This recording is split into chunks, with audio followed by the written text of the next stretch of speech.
أعوذ بالله من الشيطان اللعين الرجيم. بسم الله الرحمن الرحيم. الحمد لله رب العالمين بارئ الخلائق أجمعين، والصلاة والسلام على جميع الأنبياء والمرسلين، سيما من سمي في الآفاق بأحمد وفي الأرض بأبي القاسم. اللهم صل على محمد وآل محمد.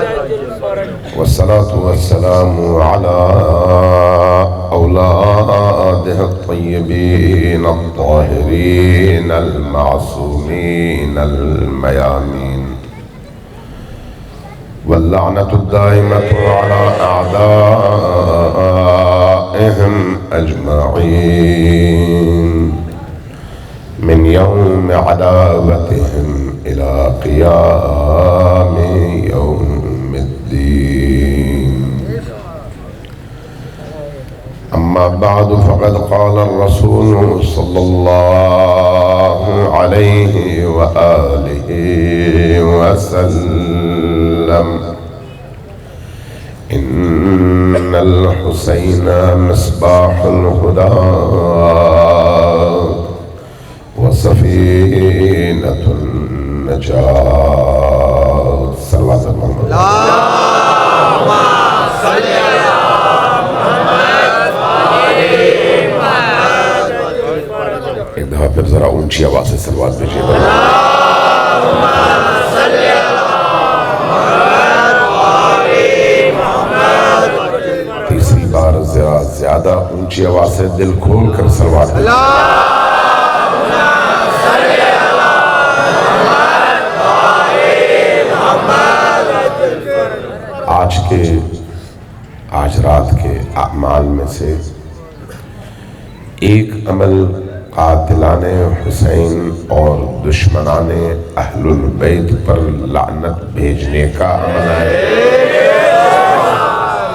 یعنی ایک انتہائی اہم عمل ہے اور تاکید کی گئی ہے کہ اہل البیت کے دشمنوں اور امام حسین اور ان کے جان نثاروں کے قاتلوں پر زیادہ سے زیادہ لعنت بھیجی جائے.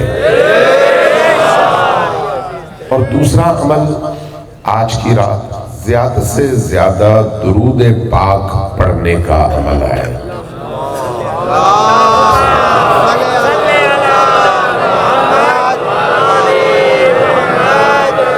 جہاں پر آپ اشک بہاتے ہیں، جہاں پر آپ غم مناتے ہیں، جہاں پر آپ مصائب پڑھتے اور سنتے ہیں، جہاں پر آپ آج کی رات کربلا والوں کی جو روٹین رہی اس کا مطالعہ کرتے ہیں، وہاں پر ان دو اعمال کی تاکید کی گئی ہے. اور دوسرا نقطہ جو میں عرض کرنا چاہوں گا وہ یہ ہے کہ آج کی رات سونے کی رات نہیں ہے. آج کی رات جاگنے کی رات. آج کی رات اہل البیت کے مصائب میں شریک ہونے کی رات ہے. آج کی رات اہل البیت کے درد اور دکھ کو محسوس کرنے کی رات ہے. اور یہ رات صبح تک اسی طرح سے گزرنی چاہیے.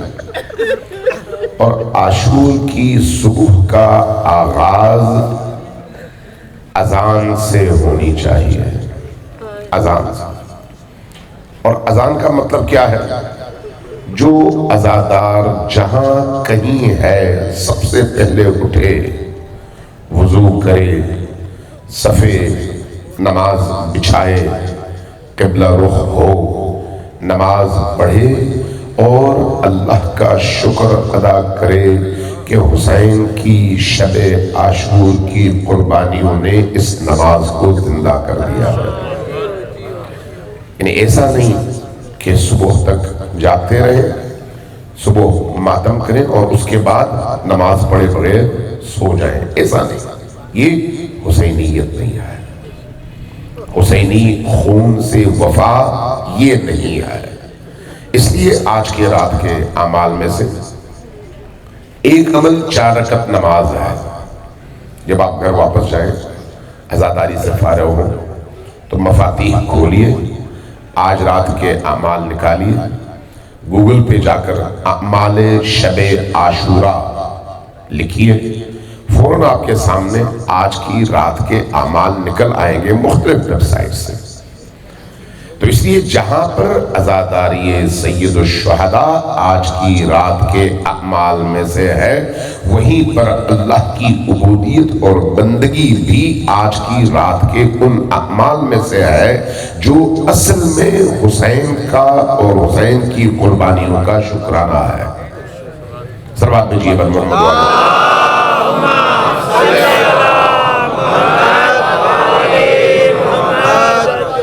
عزیزان گرامی، ان گزشتہ ایام میں پورے عشرے میں اسلام کی 2 تعبیروں پر بات ہوئی، لیکن ایک چیز کی طرف ہم سب کی توجہ ضروری ہے۔ وہ کیا ہے؟ وہ یہ ہے کہ اہل البیت، شیعہ اور سنی دونوں کے درمیان اس مشترک سرمایہ کا نام ہے جس پر اہل تحقیق اول سے لے کر آخر تک ہمیشہ متفق رہے ہیں، اہل البیت۔ اہل البیت کی محبت اور ولایت کے حوالے سے اہل سنت کے بڑے طبقات، بڑے علماء ہمیشہ متفق رہے اہل تشیع کے ساتھ کہ کائنات میں رسول کے بعد ایسے امام دنیا نے نہیں دیکھے۔ یہ خود اہل البیت کی عظمت کے اعتراف کی علامت ہے۔ اہل البیت علیہ السلام پر درود بھیجنے کو جس طرح سے قرآن نے لازم کیا، اسی طرح سے اہل تشیع نے بھی اپنایا اور اہل سنت نے بھی اپنایا۔ درمیان میں حکومتوں کی کوشش رہی، بالخصوص اموی حکومتوں کی، کہ کسی طرح سے اہل البیت کی محبت کو معاشرے سے چھین لیا جائے، لیکن جن کے خمیر پاکیزہ تھے، جن کا ضمیر پاک تھا، جن کی نسل میں نورانیت تھی، وہ چاہے کہیں پر بھی تھے، انہوں نے اہل البیت کا دامن نہیں چھوڑا، چاہے وہ شیعہ ہو یا اہل سنت ہو۔ لہذا اہل سنت عالم اسلام کے اس مشترک سرمایہ کا نام ہے جو قرآن کے بعد ہم سب کے لیے باعث نجات بھی ہے، اور یہ ایک ایسی رسی ہے جس کا ایک سرا اگر ہم نے پکڑ لیا تو دوسرا سرا اللہ کے ہاتھ میں ہے اور خود بخود ہم اللہ تک پہنچ جاتے ہیں۔ اس لیے ہم نے بڑے علماء، بڑے محدثین کے ہاں اہل البیت علیہ السلام کی منزلت اور ان کے مقامات کو پڑھا اور دیکھا، اور ان کا اعتراف موجود ہے۔ صحابہ کرام میں اختلاف ہے، لیکن آج کی ناسبیت جس کی جڑیں امویوں نے رکھی، جس کا بیج امویوں نے بویا، اس ناسبیت کو دیکھ کر اہل سنت سے آپ دور نہ ہو۔ توجہ ہے میں کیا کہہ رہا ہوں؟ انہیں خدا نخواستہ ایسا نہ ہو کہ ہم یہ سمجھیں کہ اہل سنت اہل البیت کے مخالف ہیں اور شیعہ صحابہ کے مخالف ہیں، دونوں باتیں غلط ہیں۔ نہ تشیع مطلقاً صحابیت کے مخالف ہے اور نہ اہل سنت مطلقاً اہل البیت کے مخالف ہے۔ لہذا خود اہل سنت کے درمیان اہل البیت کے دفاع کے حوالے سے بہت کچھ آج بھی ناصبیوں کے مقابلے میں ہو رہا ہے۔ اہل سنت کے اندر بھی بہت سارے طبقات ہیں، ہاں محبت کا اپنا انداز ہے، معرفت کی اپنی ایک سطح ہے، ہر ایک کی معرفت کی ایک سطح ہے، اس سے آگے شاید اس کی عقل کام نہ کرتی ہو، اس کا فہم وہیں پر جا کر رک جاتا ہو۔ دو بندے برابر نہیں ہوتے فکری لحاظ سے، سوچ کے لحاظ سے، صرف دو بندے چاہے کہ ایک پورے معاشرے کو آپ ایک طرف سے ڈیل کرنا شروع کر دیں۔ لہذا جب ہم دین کی بات کرتے ہیں، علم کی بات کرتے ہیں، تحقیق کی بات کرتے ہیں، تو ہمیں بیلنس کرتے ہوئے اس طرح سے چلنا چاہیے کہ کسی کی حق تلفی بھی نہ ہو اور حق بات کرنے سے گریز بھی نہ کیا جائے۔ حق بات بھی کریں اور کسی کی حق تلفی بھی نہ ہو۔ صلوات بھیجیے بر محمد و آل محمد۔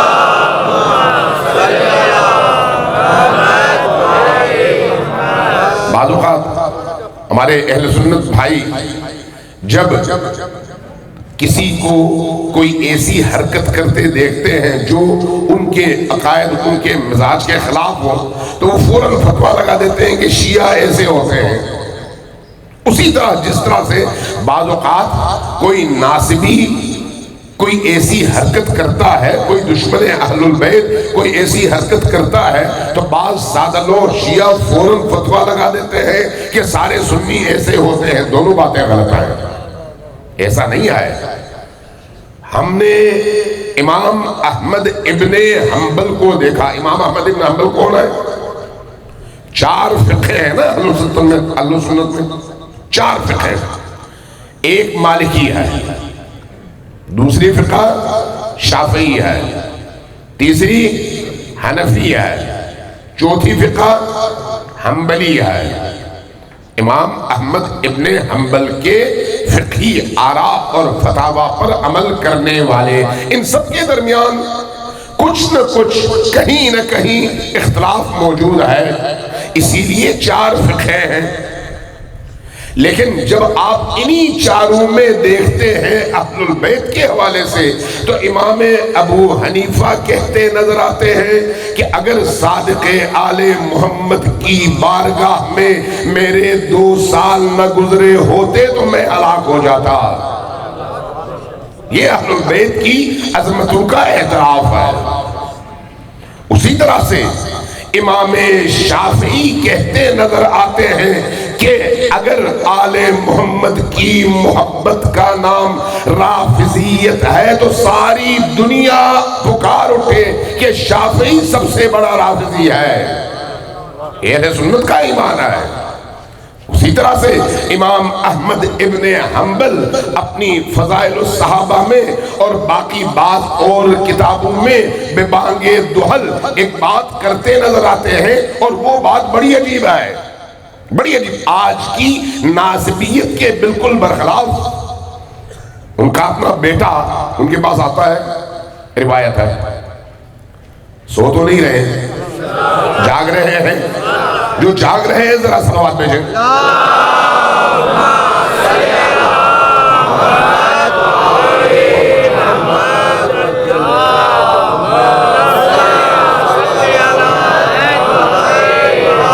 جو جاگ رہے ہیں ایک دفعہ پھر ذرا اونچی آواز میں صلوات بھیجیں۔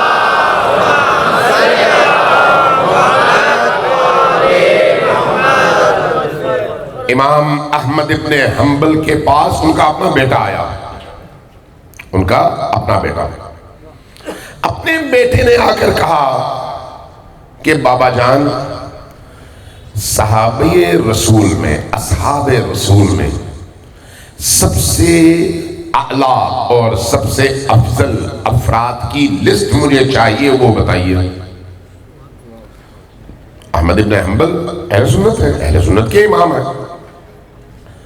انہوں نے کہا بیٹا لکھو، سب سے افضل حضرت ابوبکر ہیں، پھر اس کے بعد حضرت عمر ہیں، پھر اس کے بعد حضرت عثمان ہیں، پھر اس کے بعد باقی عشرہ مبشرہ میں سے افراد کا تذکرہ کیا، کرتے کرتے کرتے کرتے 16 صحابہ کا نام لکھوایا۔ 16 صحابہ. بیٹے نے 16ویں صحابی کا نام لکھنے کے بعد کہا کہ ابا جان، میں نے آپ سے جو سوال کیا تھا اس کے جواب میں آپ نے 16 صحابیوں کے نام لکھوا دیے، ان سب میں کہیں پر بھی علی ابن ابی طالب نظر نہیں آئے. اس کی وجہ کیا ہے؟ علی کا نام ان میں کہیں پر بھی نہیں آئے. امام احمد ابن حنبل نے کیا کہا جواب میں؟ فرمایا کہ تم نے صحابہ کے بارے میں سوال کیا تھا، اہل البیت کے بارے میں نہیں. صحابہ کہاں؟ صحابہ کہاں؟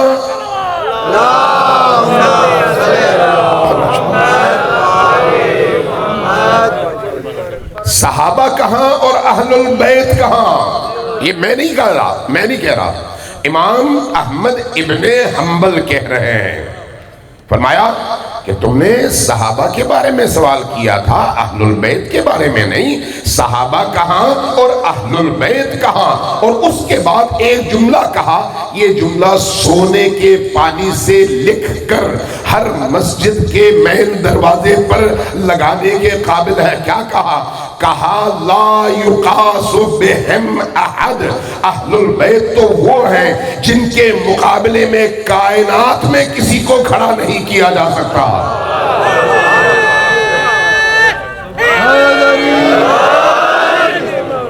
اندازہ لگائیے کہ کس طرح کے علماء خود اہل سنت کے اندر اہل البیت کے دفاع کے حوالے سے گزرے ہیں. اس لیے کسی شیعہ کے ذہن میں یہ نہ ہو کہ مطلق طور پر ہر اہل سنت اہل البیت سے دور ہے. ایسا نہیں ہے. سمجھیے روشنی کے ساتھ، شعور کے ساتھ. ایک اور نقطہ عرض کرتا ہوں. امام نسائی جو صحاح ستہ کہلانے والی 6 کتابیں ہیں. ہمارے ہاں کتنی کتابیں ہیں معتبر حدیث کی؟ 4. ہمارے ہاں 4 معتبر حدیث کی کتابیں ہیں، اور احادیث کا یہ مجموعہ ہمارے فقہاء نے جمع کیا ہے، محدثین نے جمع کیا ہے، اور ان کے طرق میں ائمہ موجود ہیں، اور ائمہ کے ذریعے سے یہ حدیثیں پہنچتی ہیں نبی کریم تک. اس لیے ہم اہل البیت سے دین لیتے ہیں. ہمارے اہل سنت بھائی، انہوں نے 6 کتابیں مرتب کی ہیں. ان میں 2 کو صحاح کہا جاتا ہے، صحیح بخاری اور صحیح مسلم، اور باقی 4 کو سنن کہا جاتا ہے. اور ان سنن میں ایک سنن کی کتاب امام نسائی کی حدیث کی کتاب ہے، جس کو سنن نسائی کہا جاتا ہے. یہ کون ہے؟ اہل سنت کے بہت بڑے محدث، کوئی چھوٹے موٹے محدث نہیں آئے. انہوں نے ایک کتاب لکھی ہے امیر المؤمنین علی ابن ابی طالب کے فضائل کے حوالے سے.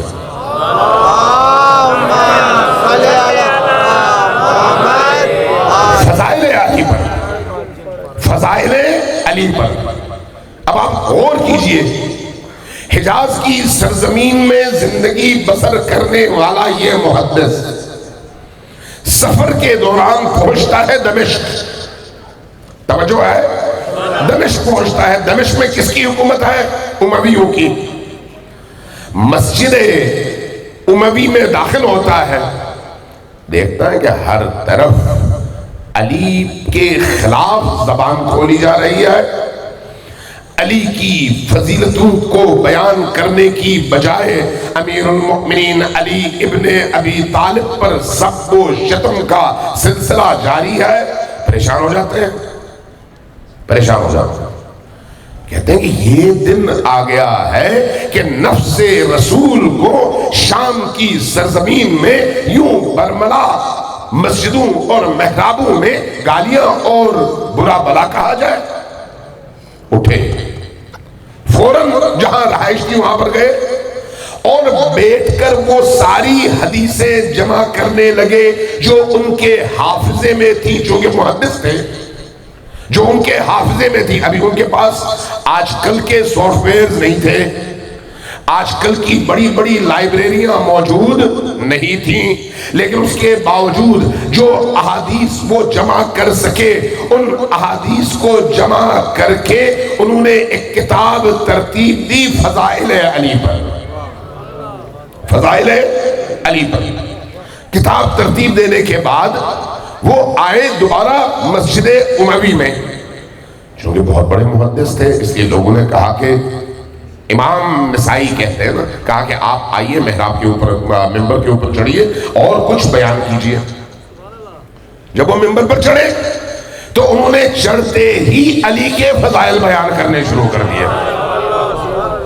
علی کے جب فضائل بیان کرنے شروع کر دیے تو اموی ماحول میں پلنے والے نوجوان اور بوڑھے اس سے چونکہ نا آشنا بھی تھے اور علی کے حوالے سے بغض بھی دلوں میں بھرا جا چکا تھا، لہذا برہم ہوئے، کہا کہ ذرا امیر شام کے حوالے سے بھی 2 حدیثیں بیان کر دیجئے۔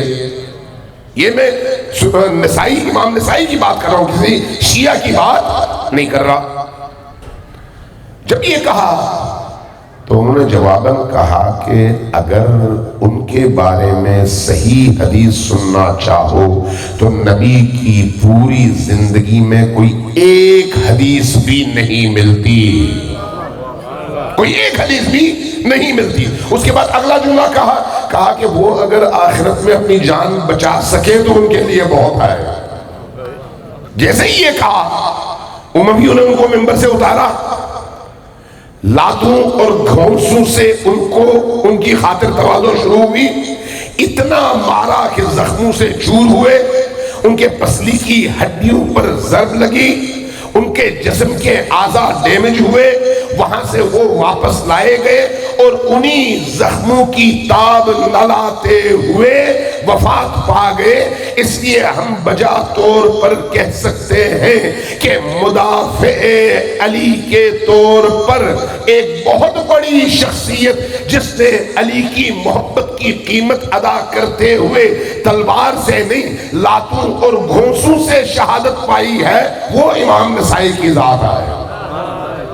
ذرا دیکھیے، امیر المومنین اگر آج آپ تک پہنچے ہیں، آپ کے دلوں میں ان کا نام زندہ ہے تو یہ ایسے ہی نہیں ہے، اس کے لیے بڑے بڑے لوگوں نے قربانیاں دی ہیں، چاہے وہ اہل البیت کی عظیم ہستیاں ہوں یا ان عظیم ہستیوں کے سائے میں تربیت پانے والے عام انسان یا مجتہدین یا علماء یا فقہاء یا محدثین ہوں۔ صلوات دیجیے بر محمد وآل محمد۔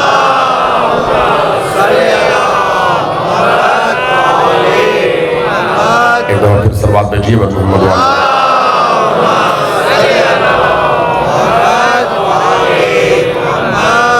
اسی طرح سے ایک اور باب، میں شاید آپ کے لیے یہ باتیں نہیں ہوں، میں اسی لیے بات کرنا چاہوں، میں نے ابتدا میں کہا تھا کہ میں چاہتا ہوں کہ عقلوں کو کھولیں، ہم سوچ کے دروازے کو کھولیں، مشترکات امت پر لوگوں کو لے آئیں، ناسبیوں کی غلاظتوں کو معیار نہ بنائیں۔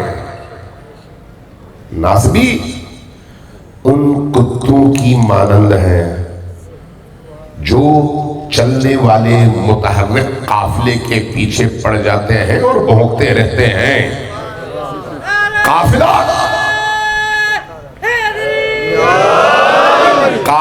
اپنا سفر جاری رکھتا ہے، بھونکنے والوں کی وجہ سے سفر روکتا نہیں ہے۔ اس لیے اسلام کے یہ جو 2 بازو ہیں، اہل سنت بھی اور اہل تشیع بھی، ناسبیوں کے بھونکنے کے باوجود آل محمد کی فضیلتوں کو بیان کرتے رہے ہیں، بیان کرتے رہیں گے اور تا قیام قیامت بیان کرتے ہوئے زندگی گزاریں گے۔ صلوات علی محمد وآل محمد۔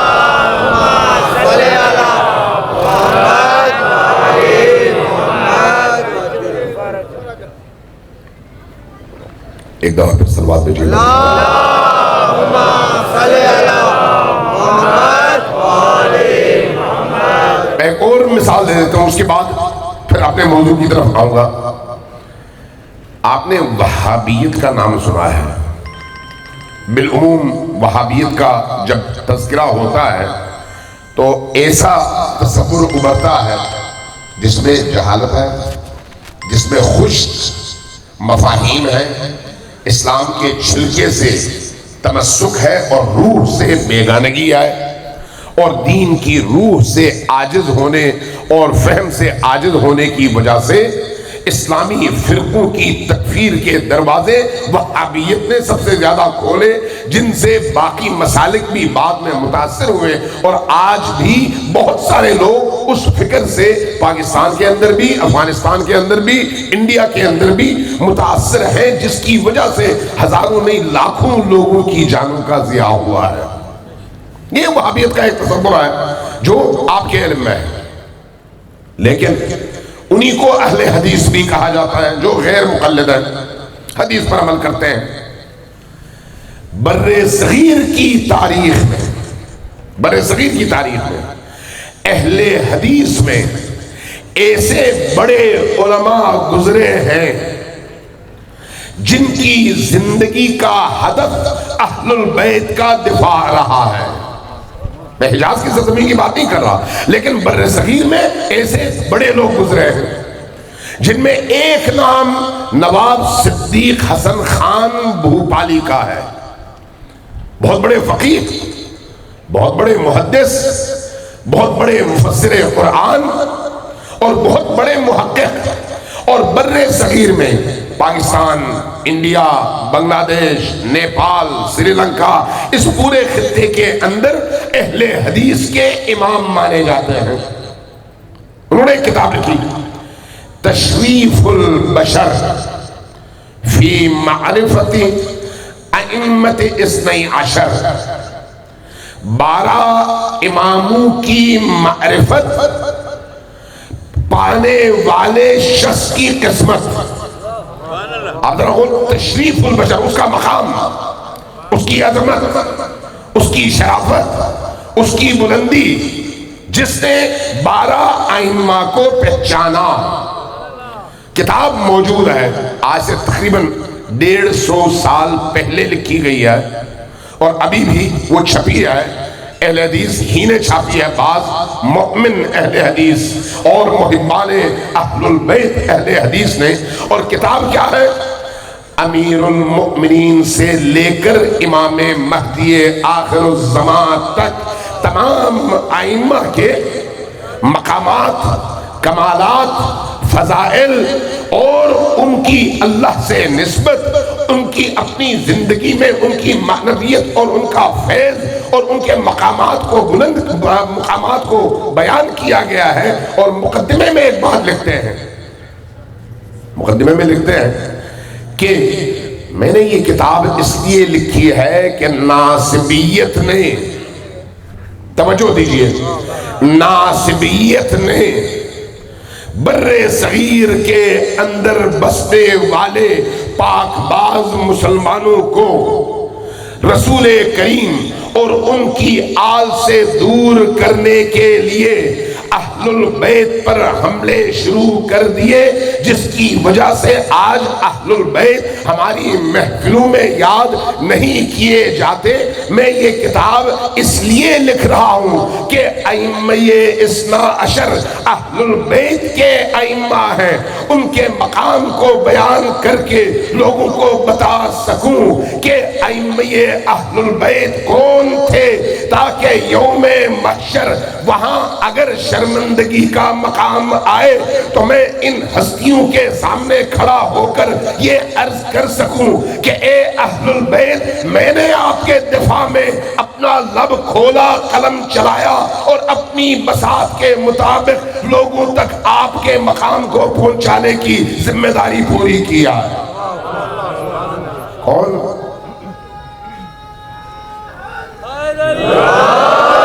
اہل حدیث. یعنی میں پھر عرض کر رہا ہوں، حتیٰ دیوبندیوں کے اندر، حتیٰ بریلوی اہل سنت کے اندر، حتیٰ اہل حدیث کے اندر اہل البیت کے مدافع لوگوں کی ایک بڑی تعداد آپ کو ہر دور میں نظر آتی ہے۔ صلوات پڑھیے بر محمد و آل محمد۔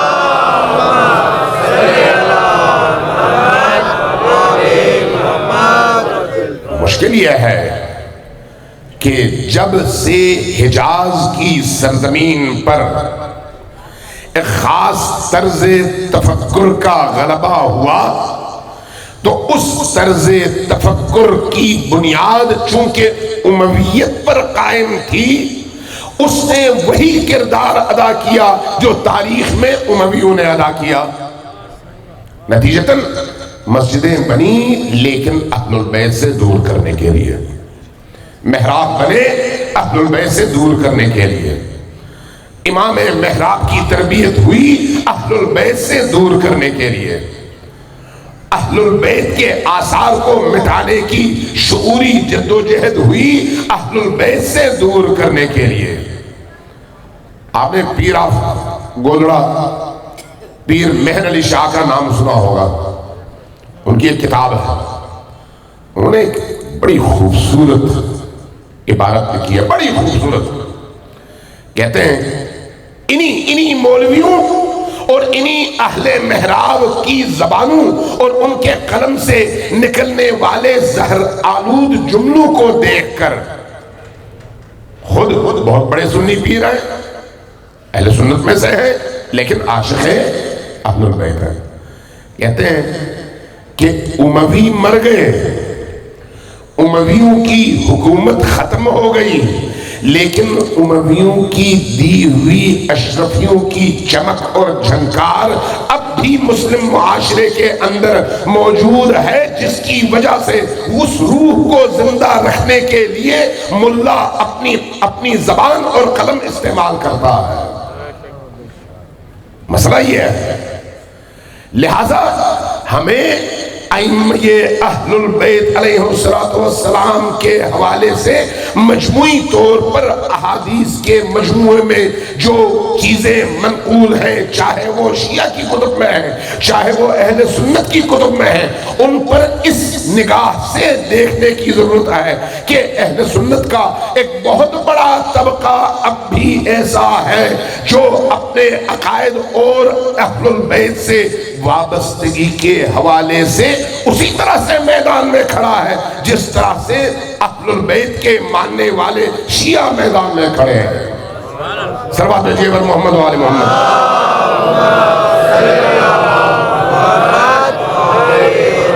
ایک دفعہ پھر ذرا اونچی آواز سے صلوات بھیجیے۔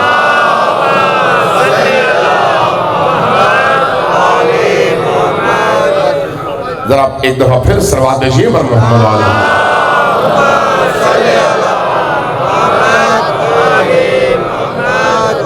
اب ایک اور مشترک بات کی طرف آپ کی توجہ دلاؤں گا، آپ کو حیرت ہوگی کہ اہل سنت کی تمام احادیث کی کتابوں میں ایک حدیث مختلف لفظوں میں، مختلف تعبیرات کے ساتھ، مختلف جملوں میں تواتر سے اس طرح سے نقل ہوئی ہے کہ ایک مشترکہ عقیدہ بن گیا ہے۔ وہ کیا ہے؟ رسول کریم نے فرمایا کہ میرے بعد اس امت کے 12 خلفاء ہوں گے۔ کتنے؟ 12 خلفاء۔ اس امت کے 12 خلفاء ہوں گے۔ اب حدیث ہے، حدیث ایک نہیں ہے، اس حوالے سے احادیث کی ایک لمبی فہرست ہے اور صحاح ستہ ہی میں ہے، ابی داؤد میں سب سے زیادہ ہے، نسائی میں موجود ہے، باقی کتب میں موجود ہے، اور ان سنن اور صحاح کے علاوہ باقی جو احادیث کے متون ہیں جیسے کنز العمال ہے یا دیگر کتابیں، وہاں پر بھی متواتر ایسی احادیث موجود ہیں۔ اس لیے کوئی سنی حدیث شناس عالم دین اس بات کا انکار نہیں کرتا اور نہیں کر سکتا کہ نبی نے فرمایا میرے بعد میرے خلفاء 12 ہیں۔ اب آپ دیکھیے کتنا بڑا قدر مشترک نکل آتا ہے، میرے بعد میرے خلفاء 12 ہیں۔ اب جن لوگوں نے ان احادیث کی تشریح کی، میں نے عرض کیا کہ یہ احادیث مختلف لفظوں میں، مختلف عبارتوں کے ساتھ اور مختلف جملوں میں ہیں، لیکن مفہوم ایک ہی ہے۔ کہیں پر کہا میرے بعد 12 امیر ہیں، کہیں پر کہا میرے بعد 12 خلفاء ہیں، کہیں پر کہا ان تمام خلفاء کا تعلق ان کا تعلق قریش سے ہے، کہیں پر کہا ان کا آخری فرد مہدی موعود ہے۔ توجہ ہے؟ کہا ان کا آخری فرد، ان 12 خلفاء کا آخری فرد مہدی موعود ہے۔ کہیں پر کہا جب تک یہ 12 خلفاء نہیں آتے دنیا قائم ہے، قیامت نہیں آئے گی۔ کہیں پر کہا یہ وہ ہیں جو رسول کی جگہ، رسول کی صفات کے حامل، مؤمن اور دین کے مدافع ہیں، دین کے محافظ ہیں، یعنی عبارتیں مختلف ہیں۔ اور ان 12 خلفاء کے اوصاف کو ان احادیث میں بیان کر دیا گیا ہے، اور ساری کی ساری حدیثیں اہل سنت کی کتابوں میں ہیں۔ اگر یہ حدیثیں آپ جمع کر لیں خود ایک بڑی زبردست قسم کی کتاب بن جاتی ہے۔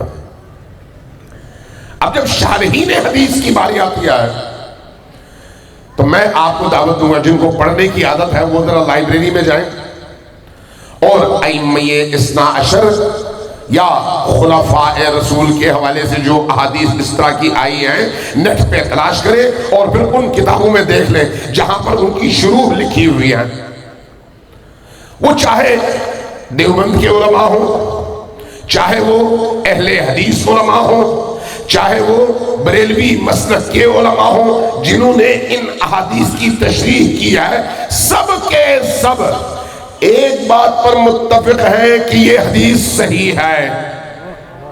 سب متفق ہے حدیث صحیح ہے کہ 12 ان کے خلفاء ہیں، لیکن آگے کہتے ہیں یہ ان آیات کی طرح سے جن کا مفہوم واضح نہیں ہے، احادیث مشکلہ میں سے ہیں۔ کیا مطلب ہے احادیث مشکلہ میں سے؟ مطلب یہ ہے کہ ان کے مفہوم کو سمجھنا ہمارے لیے آسان نہیں ہے۔ کیوں سمجھنا آسان نہیں ہے؟ وہ کہتے ہیں کہ جب ہم نبی کی حدیث کو دیکھتے ہیں تو حدیث کہتی ہے میرے بعد 12 خلفاء ہوں گے اور سب کے سب نبی کی سیرت پر چلنے والے ہوں گے، سب کے سب محافظ دین ہوں گے، سب کے سب نیک اور پرہیزگار ہوں گے۔ جب ہم عملی طور پر دیکھتے ہیں تو ہمیں 5 سے زیادہ خلفاء ایسے نظر نہیں آتے ہیں۔ اب یہاں پر آگے پہنچ جاتے ہیں اور یہاں پر جب تشریح میں آتے ہیں تو فتح القدیر آپ دیکھ لیں، اس کی بخاری کی بڑی ہی لمبی چوڑی تشریح ہے۔ تیسیر الباری دیکھ لیں، بڑی لمبی چوڑی تفسیر ہے۔ دیگر شروح کو دیکھ لیں، بعض محدثین اور علماء نے 6 کی 6 صحاح کی تفسیر لکھی ہے، جیسے مولانا وحید الزمان ہے انڈیا کے۔ اب جب ان کی ہر کتاب میں، چونکہ ہر کتاب میں یہ حدیث موجود ہے یا اس طرح کی احادیث موجود ہیں، جب یہ ان احادیث تک پہنچتے ہیں تو آغاز چونکہ بخاری سے ہوتا ہے، اس لیے بخاری کی شرح میں آ کر گنتے ہیں پہلے خلیفہ تو حضرت ابوبکر ہوئے، دوسرے حضرت عمر ہوئے، تیسرے حضرت عثمان ہوئے، چوتھے حضرت علی ہوئے، 5ویں میں آ کر بعض لوگ امام حسن کا اضافہ کرتے ہیں، بعض لوگ معاویہ ابن ابی سفیان کا اضافہ کرتے ہیں، اور اس کے بعد کہتے ہیں اس کے بعد 6 ہوئے لیکن 7واں کون ہے؟ رک جاتے ہیں، کہتے ہیں 7واں ہمیں نہیں مل رہا۔ پھر 8ویں پہ جاتے ہیں، پھر کہتے ہیں کہ درمیان میں ہو سکتا ہے وقفہ ہوا ہو، عمر ابن عبدالعزیز کے نام کو شامل کر لیتے ہیں، کہتے ہیں وہ بڑا نیک تھا۔ اور اس کے بعد 8واں، جو وہ ہوئے 7ویں، 8واں وہ کہتے ہیں امویوں میں تو کوئی نہیں تھا، اب عباسیوں میں ہم دیکھتے ہیں، عباسیوں میں تلاش کرتے ہیں کوئی نہیں ملتا، کہتے ہیں حدیث مشکل ہے، سمجھ نہیں آ رہی ہے۔ یہ میں طنز نہیں کر رہا، تنقید نہیں کر رہا، بلکہ میں آپ کو وہ تحریر بتا رہا ہوں اور فکر کی سطح بتا رہا ہوں کہ اس سطح کے بڑے بڑے علماء، فقہا اور محدثین یہاں پر آ کے رک جاتے ہیں کہ ہمیں سمجھ نہیں آئی، اس لیے کہیں پر کچھ کا نام لکھتے ہیں، اگلی کتاب میں تشریح میں جب انہی احادیث پر آتے ہیں تو وہاں پر پہلی رائے بدل جاتی ہے، کوئی اور فہرست مرتب کرتے ہیں، پھر کہتے ہیں کہ نہیں پوری نہیں ہوئی تعداد، اگلی کتاب میں جاتے ہیں کچھ اور لکھتے ہیں۔ ان تمام علماء میں ایک مرد حر ایسا نکل آیا جس کو مولانا وحید الزمان کہتے ہیں، انہوں نے باقی تمام احادیث کی شرح پہلے لکھی اور وہاں پر اسی طرح سے اندھیرے میں تیر پھینکتے رہے کہ یہ ہوگا یہ ہوگا یہ ہوگا یہ ہوگا، آخر میں زندگی کے آخری مرحلے پر انہوں نے لغات الحدیث پر ایک کتاب لکھی، حدیث کی لغات کی تشریح۔ ظاہر ہے وہاں پر بھی ائمہ یا خلفاء یا امیر کا لفظ تو احادیث میں موجود ہے، جب اس کی تشریح میں آئے تو کہنے لگے کہ میں نے تتبع کیا، میں نے کوشش کی، میں نے سمجھنے کے لیے پوری عمر لگائی، اب اس نتیجے پر پہنچا ہوں کہ جن ائمہ اثنا عشر یا جن خلفاء اثنا عشر کا تذکرہ ہماری احادیث میں موجود ہے وہ ظاہری خلافت نہیں ہے، باطنی خلافت ہے، اور اس کا آغاز علی سے ہوتا ہے اور اختتام مہدی پر ہوتا ہے۔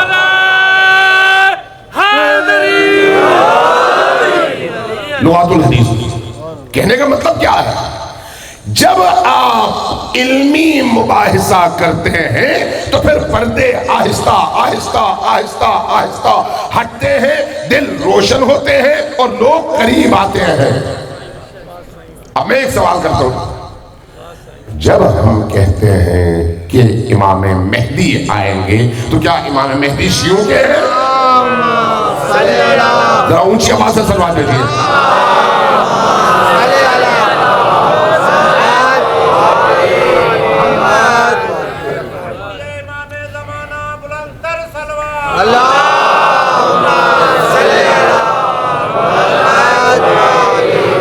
ذرا اونچی آواز سے دوبارہ سلوات دیجیے محمد وآلہ۔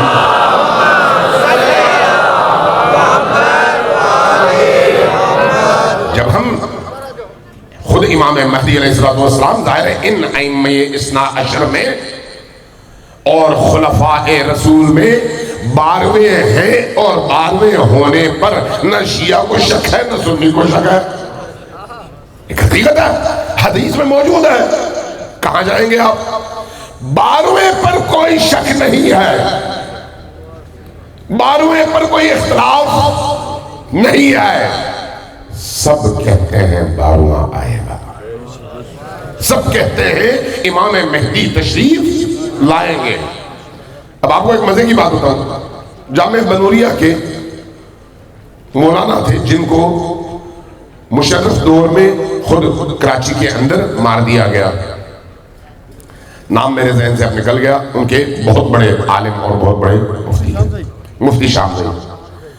انہوں نے کتاب لکھی، نظام الدین شامزئی، انہوں نے کتاب لکھی، کتاب مہدی موعود کے نام سے لکھی، مہدی موعود کے نام سے، اور مہدی موعود کے نام سے جتنی ان کے ہاں احادیث موجود تھیں ان کو جمع کر کے یہ ثابت کیا کہ مہدی موعود آئیں گے اور پوری زمین پر اللہ کی حکومت قائم کریں گے۔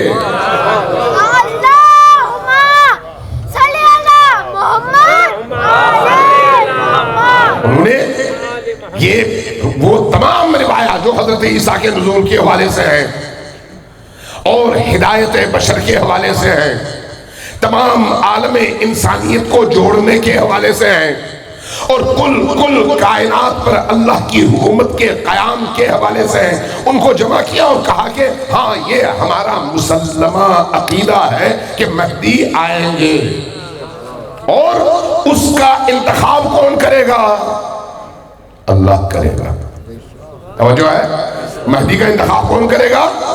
اللہ کرے گا۔ مجھے یہاں پر حضرت آیت اللہ عبد الحسین امینی صاحب غدیر کا ایک جملہ یاد آتا ہے.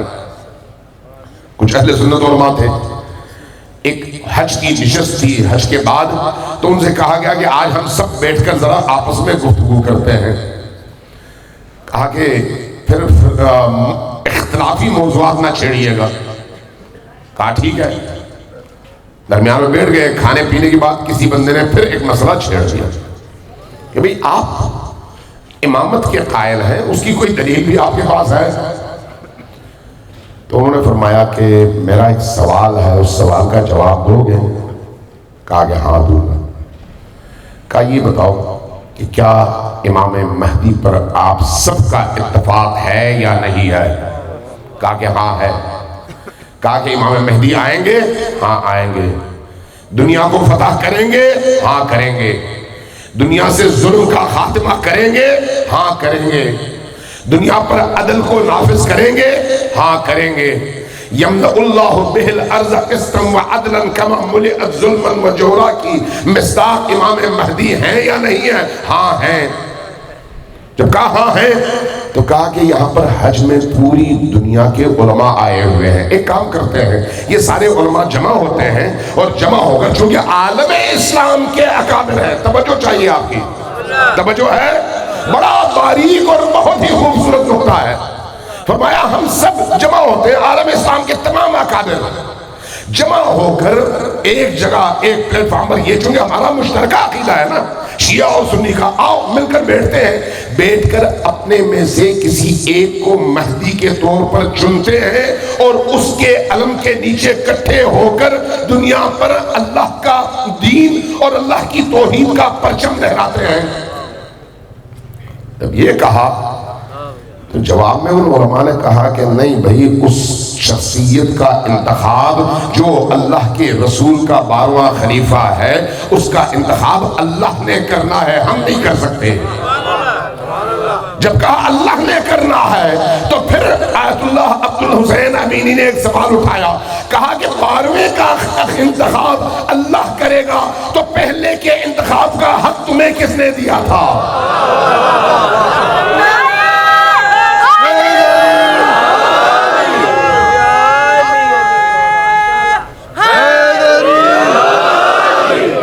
اس لیے یہ دور مہدی آخر الزمان کا دور ہے، مہدی آخر الزمان کا. اور مہدی آخر الزمان کی صفات، ان کے کمالات، ان کی خصوصیات، ان کے ظہور کے آثار، ظہور سے پہلے اور ظہور کے بعد کے واقعات، ان پر کم از کم 2000 سے زیادہ روایتیں شیعہ اور اہل سنت کتب میں آ چکی ہیں. کتنی؟ 2000 سے زیادہ. اور ہر اہل سنت کی کتاب میں ایک باب ہے کتاب المہدی کے نام سے، جس میں سے ایک جگہ یہ ہے کہ مہدی اس امت کا آخری خلیفہ ہے اور علی اور فاطمہ کی نسل میں سے ہے. مشترکہ سرمایہ، مشترکہ سرمایہ. آج ہم اس مرحلے پر ہیں. مکتب تشیع چونکہ قرآن اور اہل البیت کو فالو کرتا ہے، اس لیے مکتب تشیع کی آئیڈیالوجی میں قرآن کی جو آیات کہتی ہیں کہ مہدی آخر الزمان آنا ہے، ان آیات کو سامنے رکھتے ہوئے ہم جس مہدی آخر الزمان کی آمد کے منتظر ہیں وہ ایک تصور نہیں ہے، کائناتی حقیقت کا نام ہے. منتظر ہم بھی ہیں، منتظر ہم بھی ہیں، منتظر اہل سنت بھی ہیں. انتظار کی نوعیت میں فرق ہے. وہ کیا ہے؟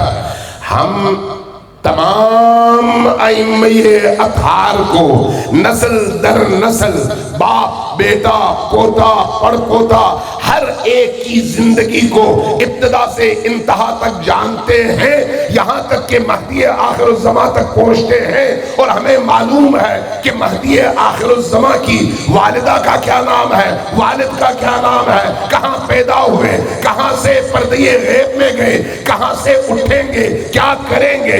لیکن جب ہم اہل سنت دوستوں کی طرف جاتے ہیں تو وہاں پر یہ جو حلقہ ہے زنجیر کا، یہ وہاں پر گم ہو جاتا ہے. ایک نامعلوم ہستی لیکن آنے والی ہستی. لہذا ہمارے ہاں جو انتظار ہے وہ انتظار ہماری سانسوں کی طرح سے ہے. ہر سانس کے آنے پر ہم کہتے ہیں یا مہدی تشریف لائیے. ہر لمحے یہ جو عاشور ہے مہدی آخر الزماں کی آمد کے انتظار میں اس معاشرے کو تیار کرنے کا رستہ ہے. توجہ ہے آپ کی. یہ جو عاشور ہم مناتے ہیں، سڑکوں پر نکل آتے ہیں، ہم کیا کہتے ہیں؟ منتقم خون حسین کا نام مہدی آخر الزماں ہے. منتقم خون حسین، اس منتقم کی آمد کے لیے ہم خود کو تیار کرتے ہیں اور ان کی آمد کے لیے میدان میں اتر کر بتاتے ہیں کہ جب وہ آئیں گے تو ہمارے ہاتھوں میں تلوار ہوگی، جب وہ آئیں گے تو کربلا کا علم ہمارے ہاتھ میں ہوگا، جب وہ آئیں گے تو سواری کے لیے گھوڑے تیار ہوں گے. ہم تیار ہیں، بس آپ تشریف لائیے.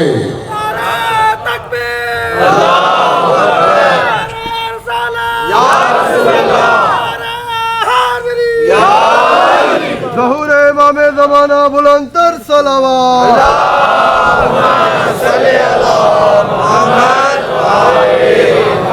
عزیزان گرامی، مہدی آخر الزماں کے حوالے سے زیادہ مطالعہ کیجئے، چونکہ آج وقت کے امام وہ ہیں، ہمارے اعمال پر ناظر وہ ہیں، حجت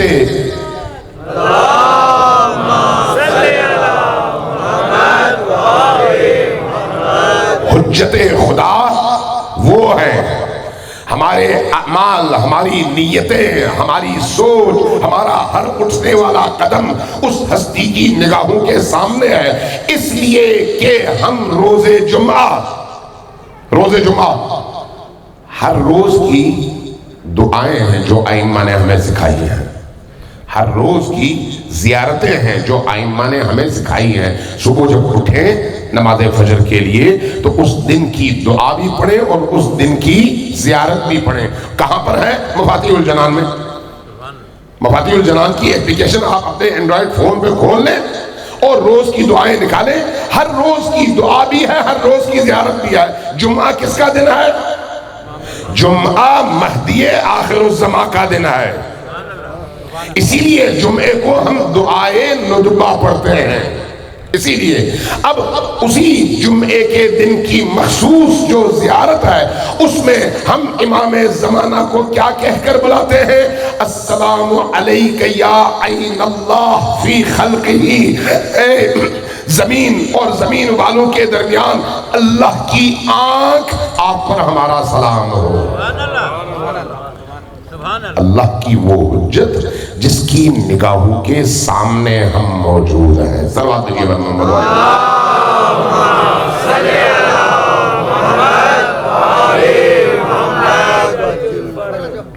عزیزان گرامی، شب عاشور امام زماں پر بہت سخت ہے. سب سے زیادہ سخت مرحلہ امام عصر کے لیے ہے. امام عصر کے حوالے سے روایات کہتی ہیں کہ عاشور کے دن کے مظالم کو یاد کر کے وہ خون کے آنسو روتے ہیں. خون کے آنسو روتے ہیں. امام عصر کی نگاہ جب علی اصغر کے کٹے ہوئے گلے تک جاتی ہے تو تڑپ اٹھتے ہیں.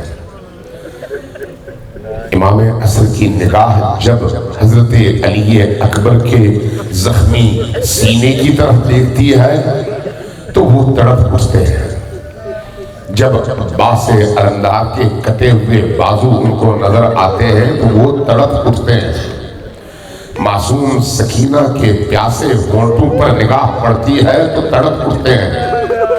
حجت خدا اس زمانے کو بھی دیکھتے ہیں اور اس زمانے کو بھی دیکھتے ہیں.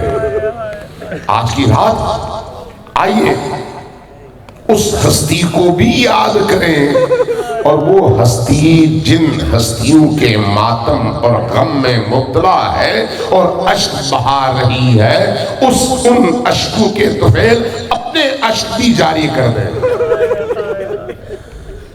ذرا سوچئے، آج کی رات کہا جاتا ہے حضرت علی اصغر کو یاد کرو۔ علی اصغر کون ہے؟ رباب کا شہزادہ، رباب کا شہزادہ۔ حضرت رباب کے دو ہی بچے تھے، ایک کا نام سکینہ ہے اور دوسرے کا نام علی اصغر ہے۔ رباب وہ ماں ہے جس کو حسین ابن علی سب سے زیادہ عزیز رکھتے تھے، سب سے زیادہ۔ اور کربلا میں یہ ماں موجود تھی۔ اس ماں نے اپنی آنکھوں کے سامنے سب کچھ ہوتے ہوئے دیکھا ہے۔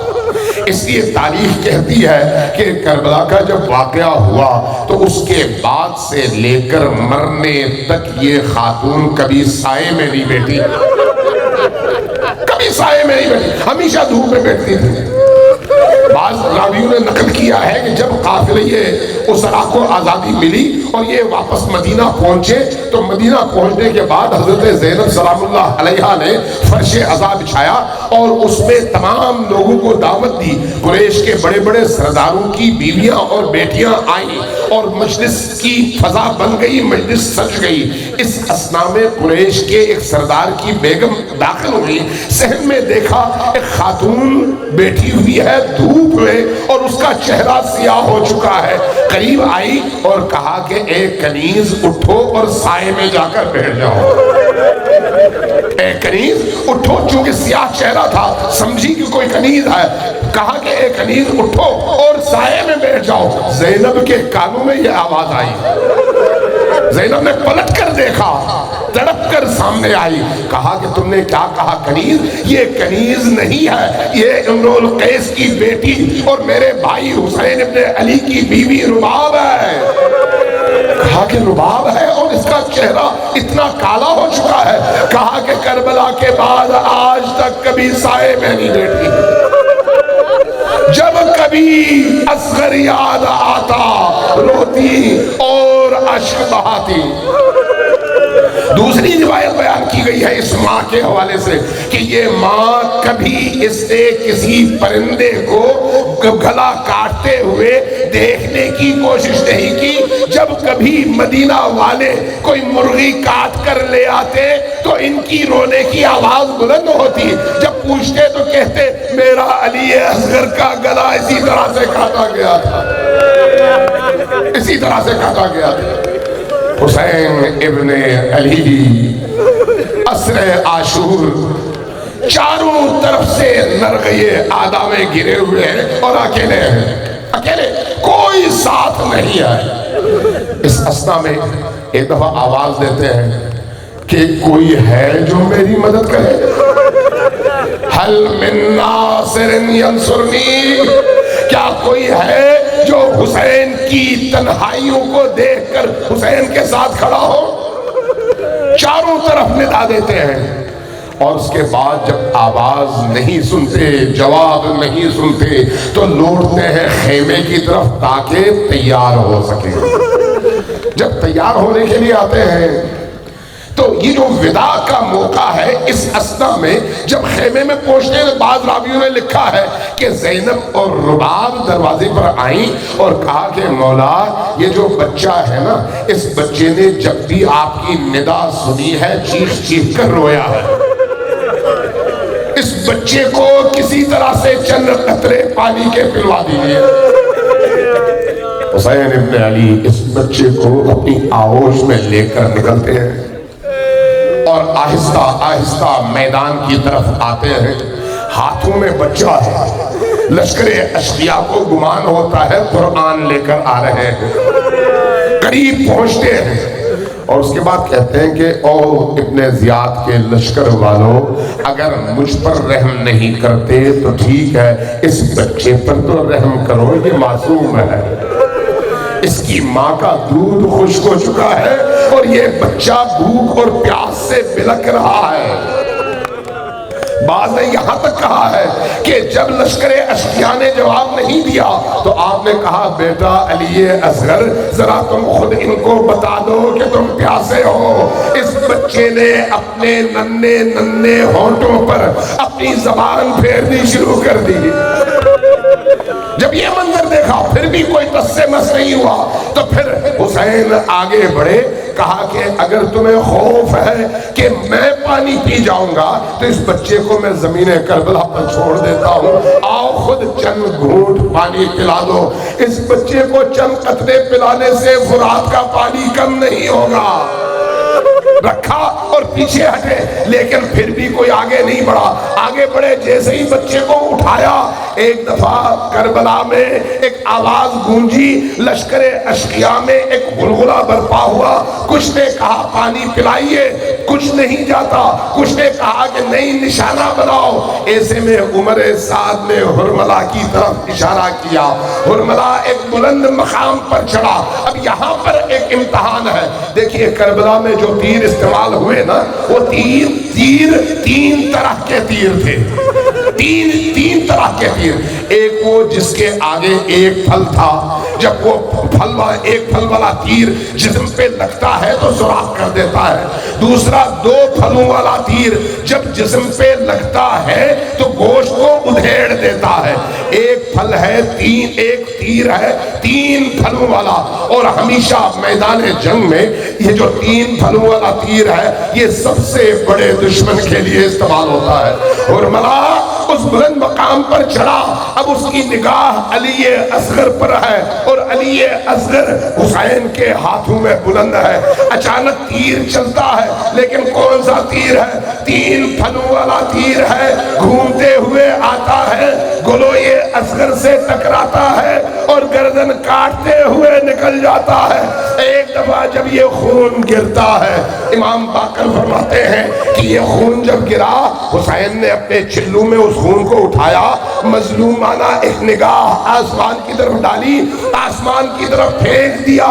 یہ خون زمین پر نہیں گرا، آسمانوں کی طرف چلا گیا، اس لیے کہ اگر ایک قطرہ اصغر کا زمین پر گرتا تو زمین بنجر ہو جاتی۔ جب یہ منظر دیکھا تو بعض راویان نے واقعی کربلا نے لکھا ہے کہ ہم نے دیکھا حسین ابن علی اپنے اس معصوم بچے کو لے کر واپس خیمے کی طرف انہوں نے رخ کیا، تو اس کے بعد رک گئے۔ کیوں رک گئے؟ دیکھا کہ خیمے کے دروازے پر رباب کھڑی ہے۔ رک گئے، رباب اندر گئی، چند قدم آگے بڑھے، پھر دیکھا رباب باہر آئی، واپس آ گئے، پھر چند قدم آگے بڑھے، رباب کو دیکھا، واپس آ گئے، 7 دفعہ آگے بڑھے، 7 دفعہ پیچھے ہٹے۔ 7ویں بار جب خیمے کے دروازے پر ہمت کر کے اس معصوم بچے کو لے کر آئے تو کیا ہوا؟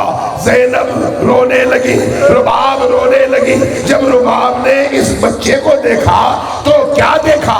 دیکھا بچے کے ہونٹ ہل رہے ہیں اور ایسے لگتا ہے جیسے پانی سے مچھلی کو باہر نکال دیا گیا ہو۔ یہ بچہ پہلے تڑپا ہے، تڑپنے کے بعد جب جسم میں جان نہیں رہی تو اب آخری لمحوں میں ہونٹوں کو بند کرتا ہے، کھولتا ہے، بند کرتا ہے، کھولتا ہے۔ اس منظر کو حسین نے دیکھا، اس منظر کو رباب نے دیکھا۔ ایک دفعہ جب کٹی ہوئی گردن پر نگاہ پڑی تو کیا فرمایا؟ امثلک ینحر یا بنیا، اے میرے پیارے سے ننھے سے علی اصغر، کیا معصوم تم جیسے بچوں کو بھی اونٹ کی طرح سے نہر کیا جاتا ہے؟